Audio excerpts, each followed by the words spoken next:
B'investiment tal fuq minn 2 miljun euro ġiet imsaħħa s-sezzjoni marittima tal-Protezzjoni Ċivili b'dgħajsa ġdida bilan li tlaħħaq aħjar f'inċidenti ta' nirien ta' bċejjex tal-baħar żgħar u medji, kif ukoll se tkun tista' tipprovdi l-ewwel intervent fuq nirien ta' bastimenti kbar. Ġie inawgurat ukoll it-tieni Rigid Inflatable Boat b'investiment ta' 300,000 euro li se jintuża għas-salvataġġ ta' persuni f'diffikultà qrib l-irdumijiet, kif ukoll għal operazzjonijiet oħra ta' salvataġġ.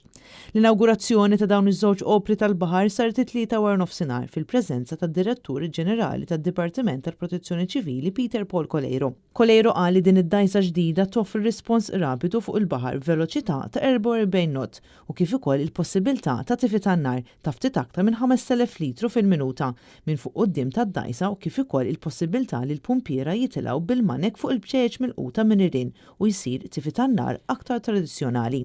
Saħaq il-gżejjer tagħna huma mdawrin bil-baħar u din id-dgħajsa hija magħmula apposta biex tkun tista' tidħol f'bajjiet ristretti u tipprovdi salvataġġ meħtieġ. Żied jgħid li tista' tintuża wkoll fil-funzjoni ta' bowser tat-tifi tan-nar u tipprovdi ilma lid-Dipartiment tal-Protezzjoni Ċivili mix-xatt. Id-dgħajsa stess tista' tkun hi li tipprovdi l-possibilità li jsir tifi tan-nar minn fuq il-baħar għal fuq l-art.